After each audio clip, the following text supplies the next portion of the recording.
Captain Jake Morrison stood in front of the large window of his spaceship, looking out at the stars. The USS Liberty was flying through deep space, heading toward a planet he had never seen before. In 3 days, they would meet aliens called the Zephyrians for the first time. Jake rubbed his tired eyes.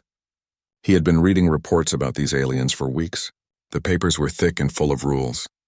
The Zephyrians were very smart and had better technology than humans.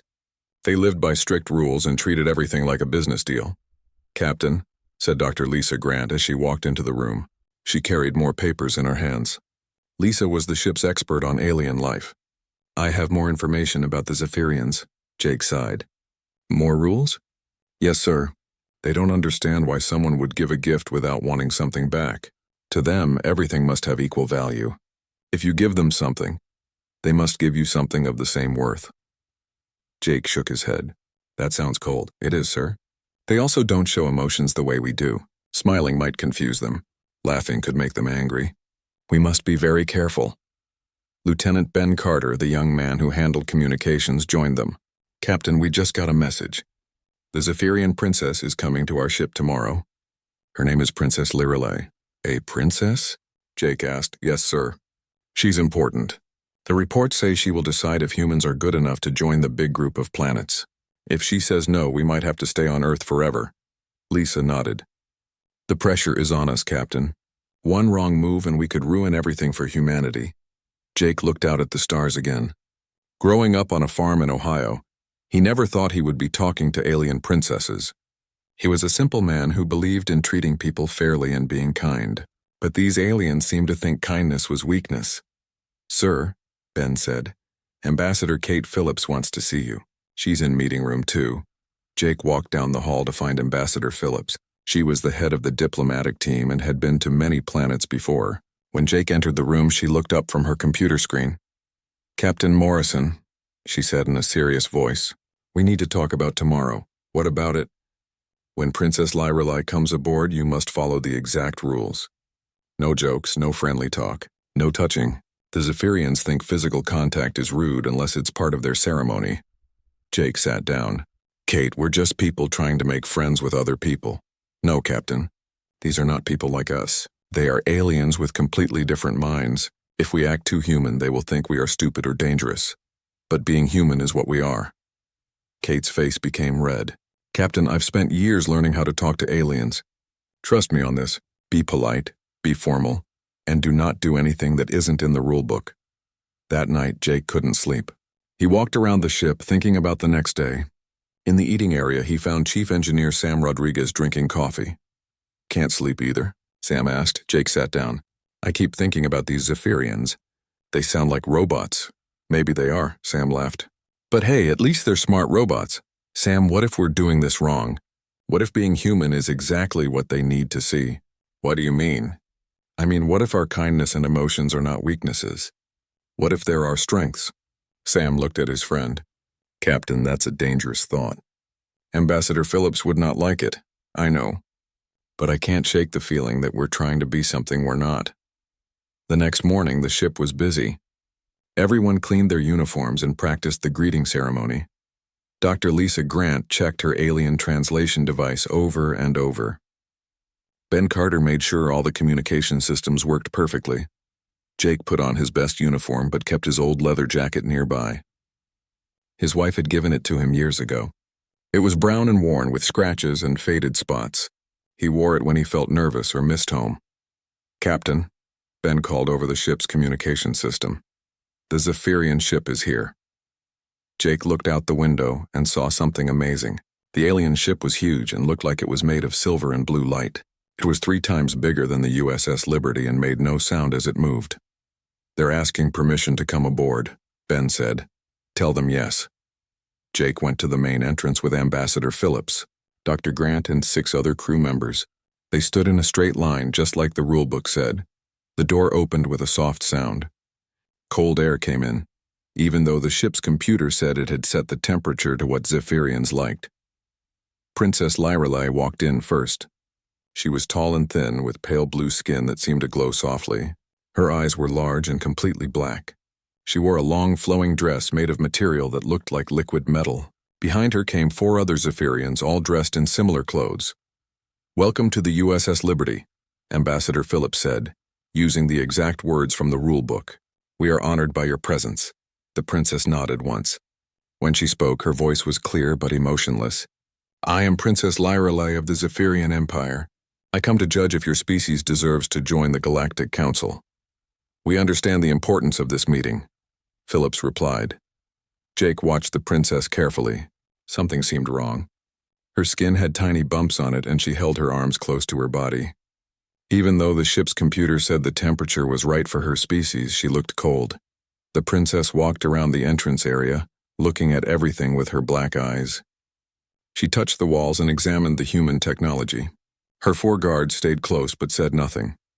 "Your ship is small but functional," the princess said. "Your technology is basic but adequate." "Thank you, Your Highness," Philip said. Jake couldn't stop looking at how the princess shivered slightly when she moved. The other Zephyrians didn't seem cold, but she clearly was. He remembered being cold as a child during Ohio winters, and how good it felt when someone gave him a warm coat. Without thinking, Jake stepped forward. Ambassador Phillips gave him a sharp look that meant, "Don't do anything stupid," but Jake couldn't help himself. The princess was cold, and he had something that might help. "Princess Lyrelei," Jake said softly. She turned to look at him with her large black eyes. For a moment, neither of them spoke. "Yes, human captain. You seem cold. Would you like my jacket?" The silence in the room was so thick that Jake could hear his own heartbeat. Ambassador Phillips looked like she wanted to grab him and drag him away. Dr. Lisa Grant stared with wide eyes. The 4 Zephyrian guards moved their hands closer to their weapons. Princess Lyrelei tilted her head to one side. "Your jacket?" she asked. "Yes," Jake said, taking off his old leather jacket. "You look cold. This will keep you warm." The princess stared at the jacket in Jake's hands. It was brown and worn, with small scratches on the sleeves. To human eyes, it looked comfortable and well-loved. To alien eyes, it probably looked old and damaged. "I do not understand," the princess said slowly. "What do you want in return?" "Nothing," Jake replied. "You're cold. I have something warm. It's that simple." Princess Lyrelei's black eyes grew even wider. She looked at the jacket, then at Jake, then at her guards. "Nothing?" "That's right." Ambassador Phillips stepped forward quickly. "Your Highness, please excuse Captain Morrison." He meant no disrespect. But the princess held up one long, pale finger. "Wait." She looked at Jake again. "You offer me this item and expect nothing in return?" "Yes. This makes no sense. In what way does giving away your property help you survive?" Jake smiled gently. "It doesn't help me survive. It helps you stay warm." The princess took a step back. Her guards moved closer to her, worried about her reaction. One of them whispered something in the Zephyrian language that sounded like music mixed with wind. "Captain," Dr. Grant said quietly, "maybe we should follow normal procedures." But Jake kept looking at the princess. Despite her alien appearance, he could see something in her eyes that reminded him of a lost child. "Princess, have you ever been given something just because someone wanted you to have it?" "No," she answered immediately. "All exchanges must have equal value. To give without receiving is either an insult, suggesting the receiver is weak, or a manipulation tactic to create debt." "What if it's neither?" Jake asked. "What if someone gives you something because they care about you?" The princess was quiet for a long time. The other Zephyrians whispered to each other in their musical language. Finally, she spoke again. "I will accept your jacket, but only to study this strange human behavior. I will return it when I understand your true purpose." Jake stepped forward and gently placed the jacket around her shoulders. The princess jumped when his fingers accidentally touched her arm, but she didn't pull away. The jacket was too big for her thin frame, but she wrapped it around herself anyway. Almost immediately, her shivering stopped. "Better?" Jake asked. The princess nodded slowly. "The temperature is more comfortable now." She paused, then added, "Thank you." Ambassador Phillips looked relieved that no one had been shot, but she still seemed angry with Jake. "Your Highness, shall we continue with the tour?" "Yes," the princess said, but she kept touching the jacket's sleeves as they walked. Jake noticed that she smelled the jacket when she thought no one was looking. She also held it tighter around her body whenever a cold breeze came through the ship's air system. They showed the princess through different parts of the USS Liberty. She saw the bridge where Ben Carter worked with the communication equipment. She visited the science lab where Dr. Grant studied alien life forms. She looked at the eating area where the crew shared meals. At each stop, the princess asked questions about human technology and culture. But Jake noticed that she kept looking at him with curious eyes, especially when she thought he wasn't watching. "Your species eats together in groups," she observed in the eating area. "Yes," Dr. Grant explained. "Sharing meals helps us bond as a community." "Bond?" "It means we become closer friends.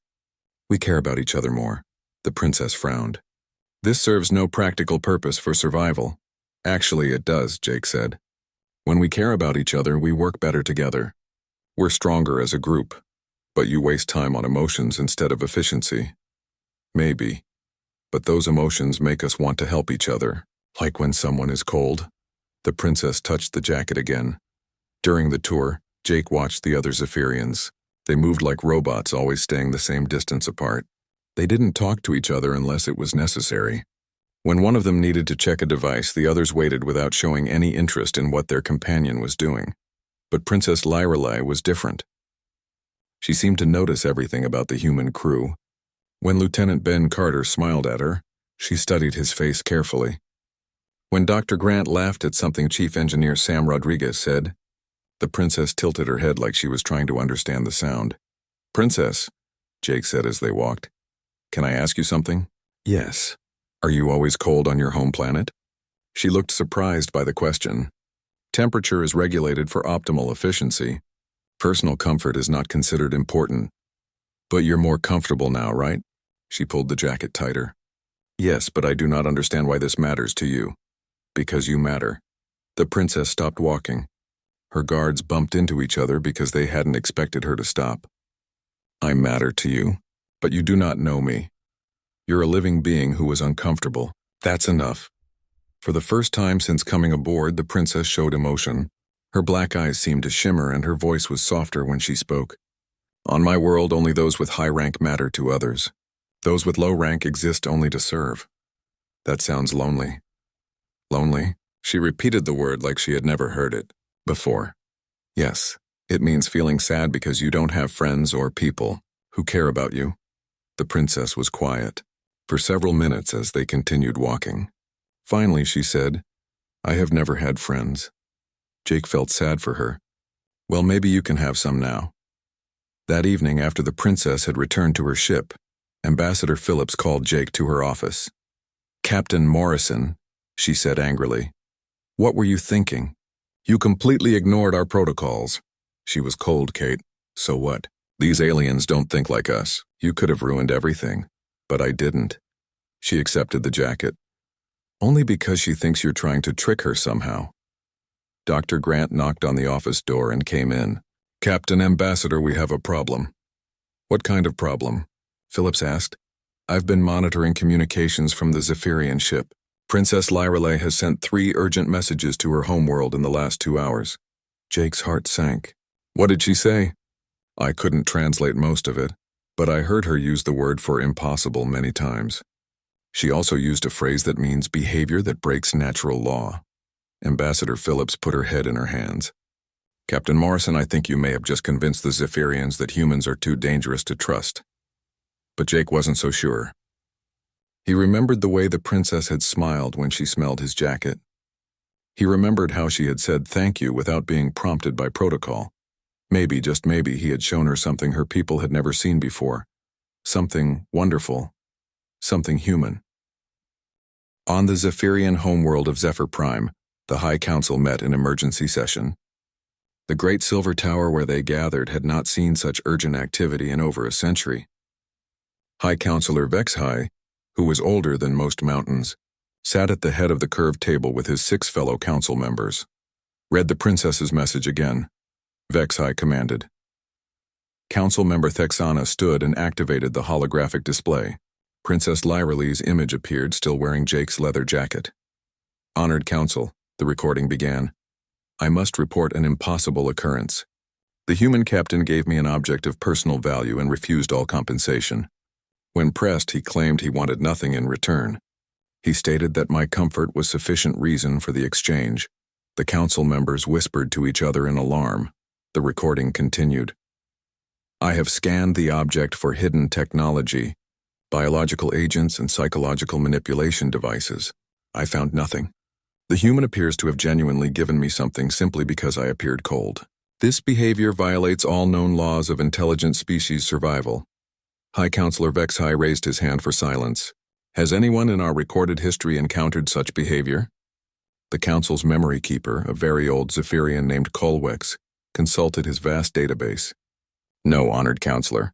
In 12,000 years of contact with 47 different species, no intelligent being has ever given something valuable while expecting nothing in return. Then we have three possibilities, Vexhai said. First, Princess Lyrelei has been mentally compromised by unknown human technology. Second, this is a deception so sophisticated that our best scanners cannot detect it. Third, he paused, and the other council members leaned forward. Third, these humans have evolved beyond the basic survival instincts that govern all known life. War Chief Thulan, the youngest member of the council, slammed his fist on the table. The third option is impossible. No species can survive without self-interest. It goes against nature itself. And yet, Vexhai mused, Princess Lyrelei is not easily fooled. If she detected no deception. Meanwhile, back on the USS Liberty, Jake was having his own problems. Word had spread through the crew about what happened with the princess. Some of the crew members thought Jake had done the right thing.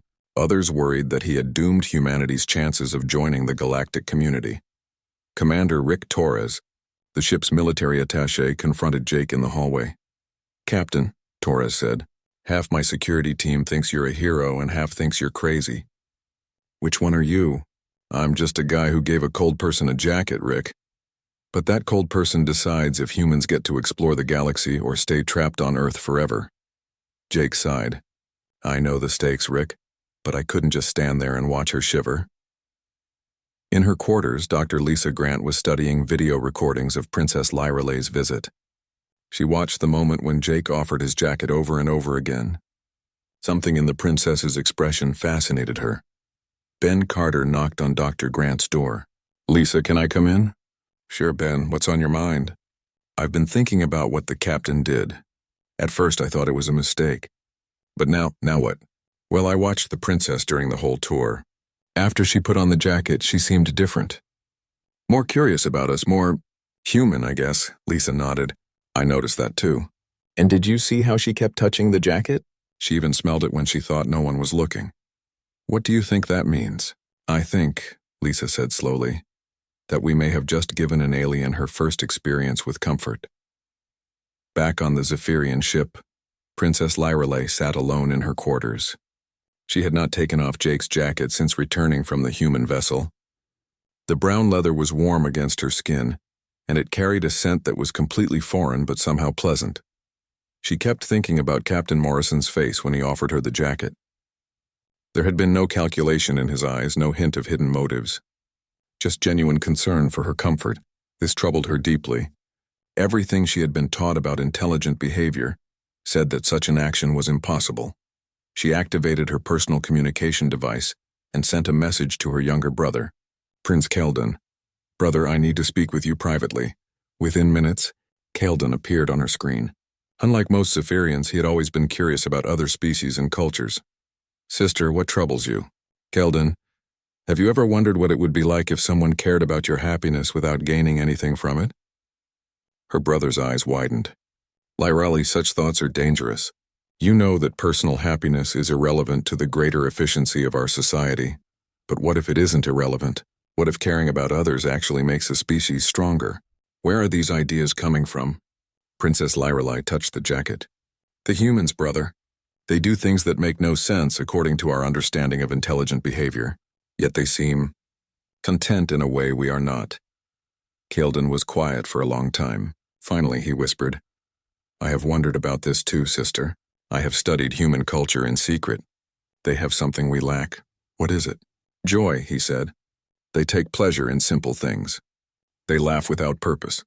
They help each other without being ordered to do so. The High Council would call such behavior a sign of mental weakness.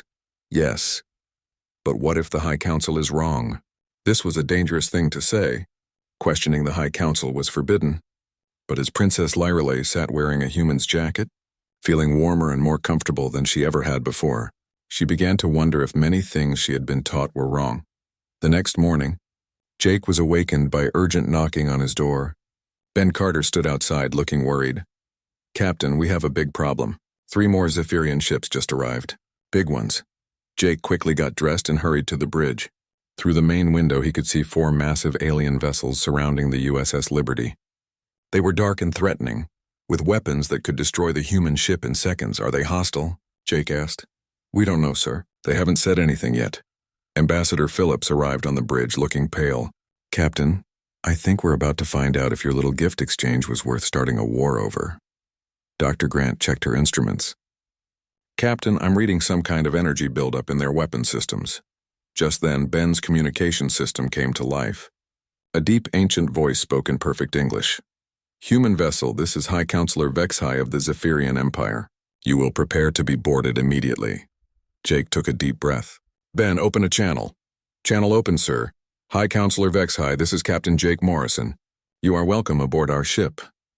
"Captain Morrison," the ancient voice replied, "you have created a situation that threatens the stability of our civilization.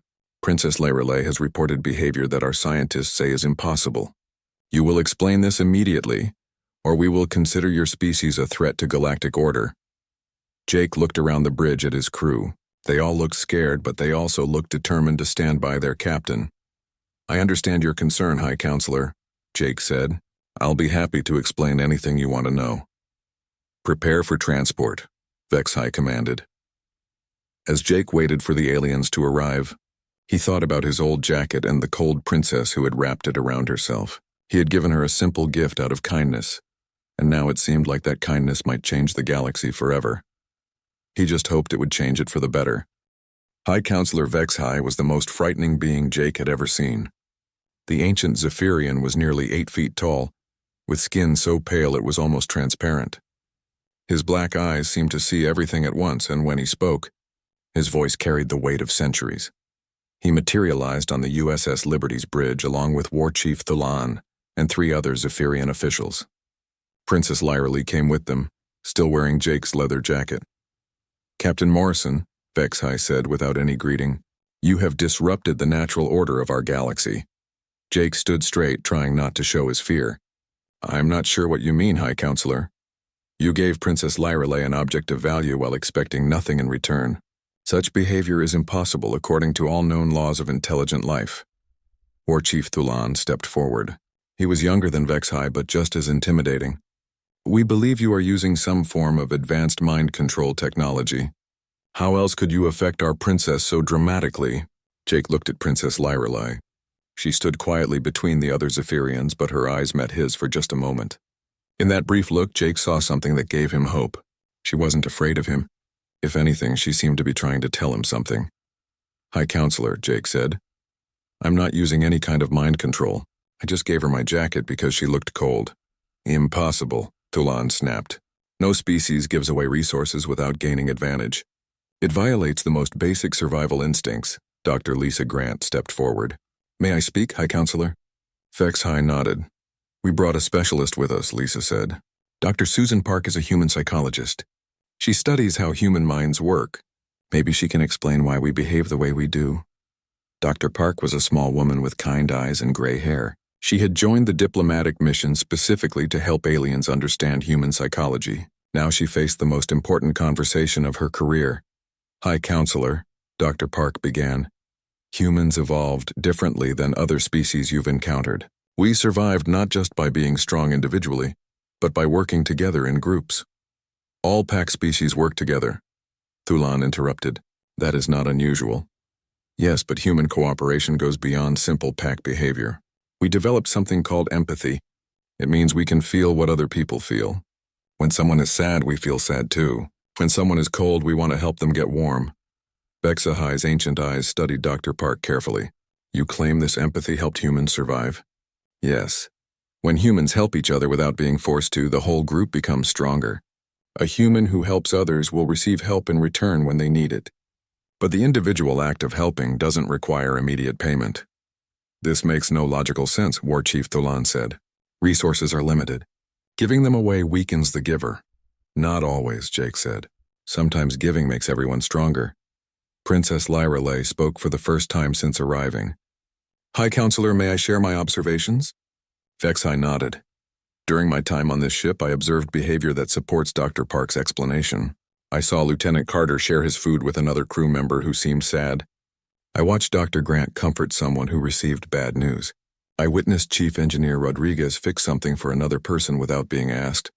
And what did these humans gain from these actions? Thulan demanded. Nothing immediate, the princess said, but their companions seemed happier afterward. The crew worked together more smoothly. The ship felt more peaceful. Peaceful? Vexai asked. Princess Lyrelay touched Jake's jacket. Yes. There was an atmosphere of safety and contentment that I have never experienced on our ships. War Chief Thulan's face darkened. Princess, you have been contaminated by their psychological weapons. You are speaking like they have changed your mind. Perhaps they have, she said quietly. The silence that followed was terrifying. No Zephyrian had ever admitted to having their mind changed by aliens before. Thulan drew his weapon. High Counselor, the princess must be examined for mental contamination immediately. These humans are more dangerous than we thought. No, Princess Lyrelay said firmly. Everyone stared at her. A Zephyrian princess had just refused an order from a war chief. Princess, Vexai said slowly, explain yourself. I refuse to be examined. I refuse to be treated like a broken machine. I refuse to pretend that what I experienced here was not real. Ambassador Phillips stepped forward quickly. Your Highness, please don't jeopardize the negotiations. But Princess Lyrelay ignored her. She looked directly at High Counselor Vexai. Honored Counselor, for my entire life I have followed every rule and regulation of our society. I have been the perfect Zephyrian princess. I have never questioned our ways or shown personal preference for anything.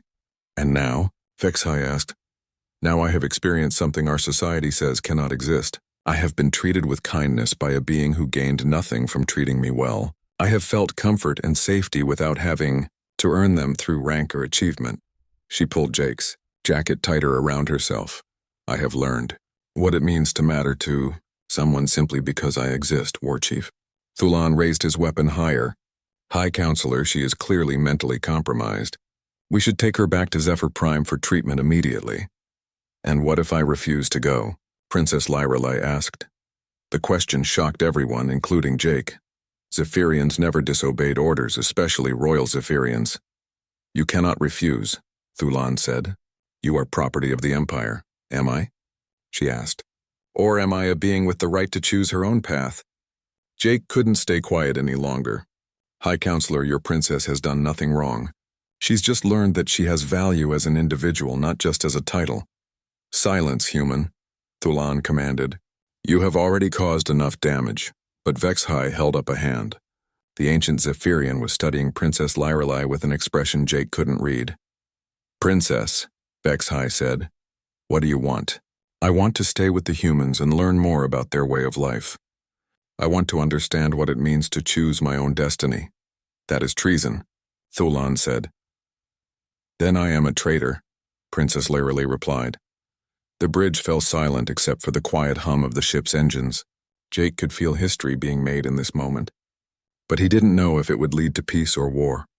Finally, High Counselor Vexai spoke. Princess Lyrelay, you are asking for something that has never been granted in Zephyrian history. You want political asylum with an alien species? Yes. If I allow this, it could split our civilization in half. Some Zephyrians will see you as a hero who discovered something wonderful. Others will see you as a traitor who abandoned her people. I understand the risk. High Counselor, Vexai turned to Jake. Captain Morrison, if we grant Princess Lyrelay asylum, will you accept responsibility for her safety and well-being? Jake didn't hesitate. Yes, sir, absolutely. War Chief Thulan stepped closer to Vexai. High Counselor, if you allow this, I will report to the Empire Council that you have been compromised by human influence as well. Vexai's ancient eyes flashed with something that might have been anger. War Chief, I have served this empire for over 3 centuries. I have seen civilizations rise and fall. I have watched our own people become cold and isolated in the name of efficiency. He looked at Princess Lyrelay in her human jacket. Perhaps it is time for our civilization to learn something new. The decision that followed would change the galaxy forever. High Counselor Vexhai made a decision that shocked everyone in the room. "Princess Lyrelai," he said, "I grant you asylum with the humans." War Chief Thulan's face turned darker. "High Counselor, you cannot be serious." "I am completely serious," Vexhai replied. "But I have conditions." He turned to face Jake. "Captain Morrison, the princess may stay with your people, but she must maintain contact with selected members of our society. We wish to study this human concept of kindness through her experiences." "Of course," Jake said. "She's welcome to communicate with anyone she wants." "Furthermore," Vexhai continued, "we will establish a cultural exchange program. Some of your people will come to our worlds and some of our people will come to yours." Ambassador Philip stepped forward. "High Counselor, this is much more than we hoped for. We accept your terms." But War Chief Thulan was not finished. "High Counselor, I must protest this decision. You are risking our entire civilization based on the emotional compromise of one individual." "Am I?" Vexhai asked. "Or am I trying to save our civilization from becoming extinct?" "What do you mean?" The ancient Zephyrian walked to the ship's window and looked out at the stars. "War Chief, our people have not changed in 1,000 years. We are efficient, logical, and powerful, but we are also dying inside." He turned back to face the group. "Our birth rate has been declining for centuries. Our young people show no creativity or innovation. We have become so focused on efficiency that we have forgotten what it means to be alive." Princess Lyrelai spoke up. "High Counselor, is this why you're allowing the exchange program?" "Yes, Princess. I believe your people," he looked at Jake, "may have something we need to survive as a species." "And what is that?" Dr. Park asked. "Hope," Vexhai said simply. "Joy. The desire to live for something more than mere existence." War Chief Thulan shook his head. "This is madness. I will report your decision to the Empire Council." "You may do so," Vexhai said calmly. "In fact, I expect you to. Some of our people will agree with you, but others will be curious about what Princess Lyrelai has discovered." Over the following months, Vexhai's prediction proved correct. News of Princess Lyrelai's choice spread across Zephyrian space like wildfire. The reaction was dramatic and divided. Some Zephyrians were horrified that their princess had abandoned her duties for alien concepts like personal happiness, and they demanded she be brought home and punished for treason. But others, especially younger Zephyrians, were fascinated. They began asking questions that had never been asked before. Why couldn't they choose their own paths in life? Why was personal happiness considered unimportant? Why did they live only to serve the state? Prince Keldon, Princess Lyrelai's brother, became the leader of a movement they called the Warm Ones. They wore clothing inspired by Jake's leather jacket and practiced human customs like giving gifts without expecting payment. The Zephyrian government tried to stop the movement, but it spread too quickly. Young Zephyrians on dozens of worlds began copying human behaviors they learned through secret communications with Princess Lyrelai. Meanwhile, on the USS Liberty, the princess was learning what it meant to be human. Jake gave her the name Lyra because she said it sounded more friendly than her formal title. She learned to smile, which took weeks of practice. She learned to hug, which she said was strange but pleasant. Most importantly, she learned that she could make choices about her own life. "Jake," Lyra said one day as they sat in the ship's observation lounge, "I want to learn how to give gifts." "What do you mean?" "You gave me your jacket because you wanted me to be warm. I want to learn how to make others happy the way you made me happy." Jake smiled. "That's easy, Lyra. Just pay attention to what people need and help them when you can." "But how do I know what they need?" "Watch them. Listen to them. Care about them. You'll figure it out." Lyra practiced giving gifts with the crew of the USS Liberty. She learned that Lieutenant Ben Carter missed his dog back on Earth, so she drew him a picture of a dog using art supplies from the ship's recreation room. She noticed that Dr. Grant was tired from working late, so she brought her coffee and insisted she take a break. Each act of kindness made Lyra happier than she had ever been in her life. 6 months after the first meeting, representatives from 12 different alien species requested meetings with the humans. They had all heard about the impossible behavior that was spreading through Zephyrian space and wanted to understand it. The Galactic Council, which had originally planned to reject humanity's membership application, instead invited Earth to send ambassadors to their central headquarters. Jake found himself promoted to admiral and placed in charge of humanity's first interstellar diplomatic corps.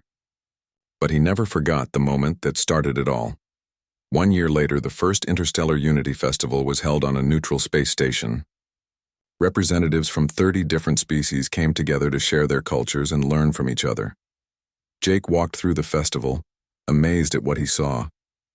Aliens were giving each other small gifts for no reason other than kindness. They were sharing food, music, and stories. They were laughing together despite speaking different languages. At the center of the festival, Lyra had set up a booth where she taught other beings how to make friendship bracelets. She wore a new jacket made from Zephyrian materials but designed to look like Jake's original leather jacket. "Admiral Morrison," she said when she saw him approaching. "Look at all of this." Jake looked around at the festival. Beings who had been strangers a year ago were now friends. Species that had never spoken to each other were now trading art and music. "It's incredible, Lyra." "And it all started with a jacket," she said, touching her new coat.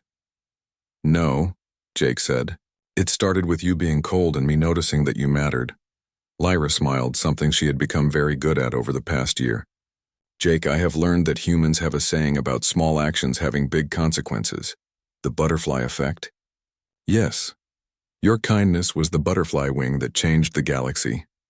As Jake watched aliens from across the galaxy sharing gifts and creating friendships, he realized something important.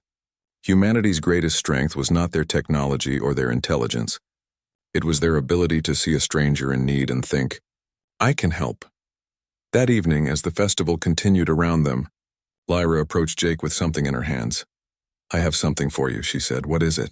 She held out a small wooden carving of the USS Liberty. "I made it myself. It took me 3 months to learn how." Jake took the carving carefully. It was beautiful, with every detail of his ship perfectly captured in the wood.